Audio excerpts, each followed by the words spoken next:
आत्मा आगाह कर रहा है। चाइना मजबूत होने की स्थिति में हो जाएगा। चीन और यूएसए का मुंह लाल हो जाएगा। इसका मतलब है कि मैंने देखा दर्शन में कि वो लाल हो रहे हैं, पीले हो रहे हैं, काले हो रहे हैं, क्योंकि वो लड़ रहे हैं आपस में और काफी प्रॉब्लम्स को उन्हें झेलना पड़ेगा। जो स्पिरिचुअल का नाटक करते हैं, अंदर कुछ और बाहर कुछ, प्रॉब्लम्स आएंगी। मैं प्रार्थना कर रहा था, मैंने देखा अमिताभ बच्चन जी हॉस्पिटल में चले गए। मैंने पहले भी बोला था आपको 2022 में, फिर कह रहा हूं कुछ प्रॉब्लम आई है, आप दुआ करें। मैं इससे ज्यादा कुछ नहीं बोलूंगा। अबलबा शबलबा शबलबा बेनहीन क्यों, पास्टर बेनहीन को आप जानते हैं, बुजुर्ग हो गए। मैं क्यों कह रहा हूं मुझे नहीं पता, लेकिन परमेश्वर उनके लिए भी दुआ करने के लिए बोल रहा है। मैं देख रहा हूं कुछ आने वाले समय में बहुत सारे आतंकी हमले यूरोप के ऊपर होंगे। इटली, जर्मनी, फ्रांस, ऐसे अलग अलग जगह पर कुछ प्रॉब्लम्स क्रिएट होना स्टार्ट होंगी। अबलबा शबलबा शबलबा। पवित्र आत्मा कह रहा है कि लेकिन जो लोग इस बात को अमल कर लेंगे कि मैं 2 टाइम सुबह प्रार्थना करके 2 टाइम बाइबल पढ़ के घर से निकलूंगा, परमेश्वर का आत्मा कह रहा, उनका एक भी बाल, सिर का बाल बांका नहीं होगा। याद रखना, गॉड आपका फेवर करेगा इन सब बातों में। मेरा परमेश्वर फेवर करेगा आपका यीशु मसीह के नाम में। ब्रिटेन का नया किंग बनाया जाएगा, हैरी होगा उसका नाम। कोई पॉप हटा दिया जाएगा पुराना।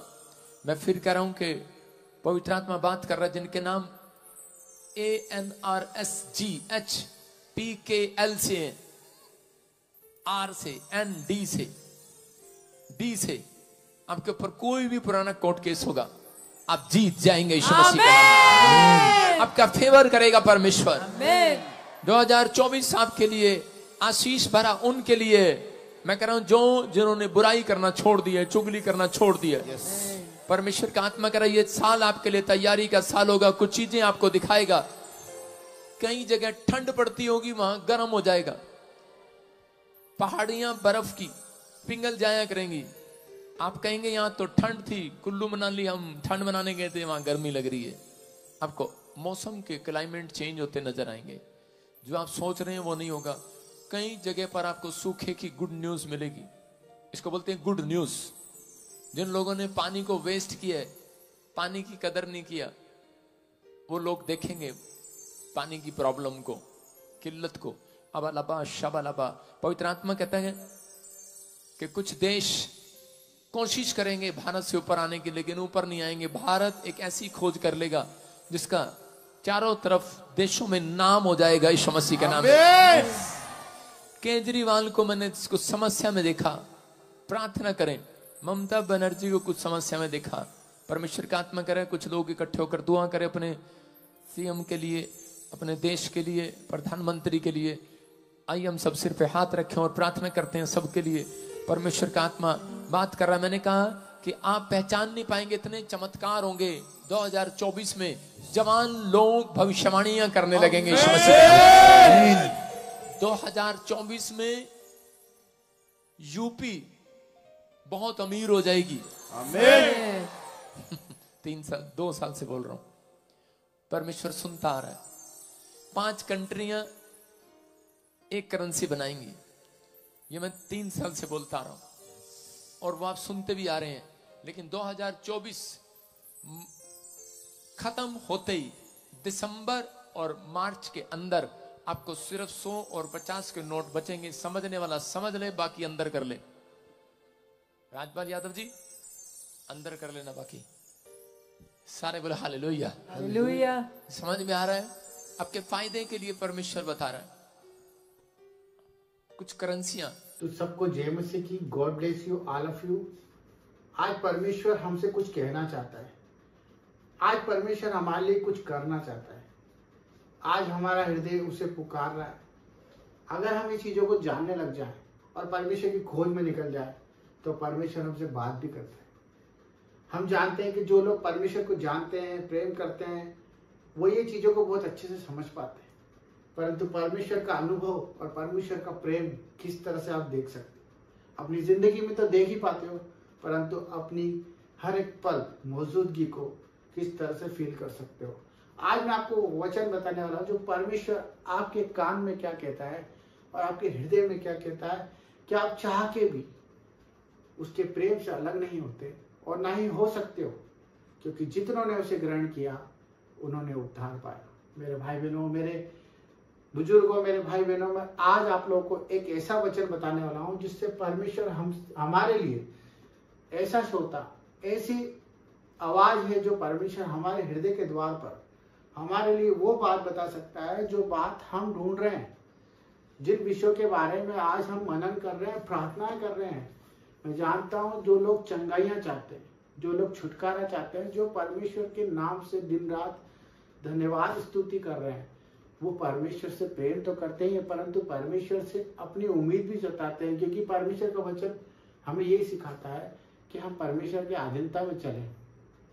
मेरे भाई, मेरे बहनों, आज हम उन लोगों की बात करना चाहते हैं जो लोग परमेश्वर को पुकार तो रहे हैं, परंतु उन्हें लगता है कि सब कुछ खत्म हो गया और हमारा परमेश्वर हमारी नहीं सुनता और ना ही हमारी बातों का जवाब देता है, और उसी कारण वो अपना कदम उठा लेते हैं और बुराइयों में चले जाते हैं और परमेश्वर को छोड़ देते हैं और परमेश्वर का उस प्यार को जो परमेश्वर ने हमारे लिए प्रकट किया उसे भूलते जाते हैं और संसार में उलझते जाते हैं और संसार की दुनिया में अपने परमेश्वर को नहीं पाते।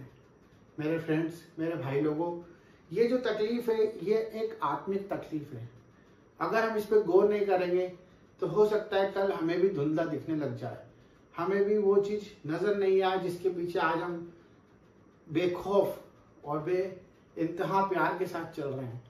वो चीज है जो परमेश्वर का प्रेम हमें जताता रहता है। मैं आपको वो चीज बताने जा रहा हूँ जो परमेश्वर हमारे लिए इस तरह का उद्धार करके गया, जो आज हम जिसको याद भी करें और जिसकी वजह से अगर हम जाने कि परमेश्वर हमसे क्या कहना चाहता है और परमेश्वर से हम जो कहते हैं वो हम किस तरह से सुने और हमारे कामों को हम सफल होता देखें, अपनी चंगाइयों को उसी वक्त ग्रहण कर पाए, अपने प्यार को उसी वक्त महसूस कर पाए और परमेश्वर की आवाज को अपने दिल में रख पाए, तो वो वचन मेरे भाई बहनों परमेश्वर हमारे मुख से निकालता है, क्योंकि परमेश्वर का वचन सुनने और बोलने से प्रकट होता है। जब तक हम संगति में नहीं रहेंगे, परमेश्वर का वचन यही कहता है कि हम बुराई में ना जाए, हम ईर्ष्या ना करें, घमंड ना करें, हम अपने हृदय को नम करें। जब तक हमारे सिर के ऊपर जो ढक्कन है वो ना खुलेगा, जब तक परमेश्वर हमारे भीतर नहीं आ सकता। जिस तरह हमारा द्वार अगर बंद है और अगर हम नहीं खोलेंगे तो कोई भी प्रवेश नहीं कर सकता, उसी प्रकार अगर हम जब तक वचन और बाइबल और प्रार्थनाओं में नहीं रहेंगे तब तक हम परमेश्वर की आवाज को नहीं सुन सकते। मैं ये नहीं कहता कि आप अपने जीवन को, अपनी जिम्मेदारियों को, अपने हर एक बातों को नकारा कर दे, परंतु मैं ये कहना चाहता हूँ कि परमेश्वर की अधीनता में चलना, परमेश्वर की बातों को सुनना, ये सबसे पहला हमारे लिए दायित्व बनता है। तो वचन को पढ़ना सीखें, प्रार्थना करना सीखें, अपने चंगाइयों के लिए, अपने अधूरे कामों के लिए घोषणा करना सीखें हर एक वचन से। जिस तरह परमेश्वर की परख हुई और उन्होंने कहा कि लिखा है कि मैं अपने परमेश्वर की कभी भी परख नहीं करूंगा, और पत्थर से भी कहने की बात कही गई कि वो बोल की रोटी बन जाए, क्योंकि परमेश्वर जानता था, क्योंकि लिखा है, क्योंकि लिखा है बाइबल में हर एक वो चीज आपके रहस्यमय, आपकी तकलीफों का वो वचन आपको छुड़ा सकता है। मेरे भाई बहनों, आज ही जाके पढ़ें और उस पर दावा करें और प्रार्थना करें और आज़ाद हो जाए और यीशु के उस आवाज को सुनने लग जाए जो आपसे कहना चाहता है। सबको जय मसीह की।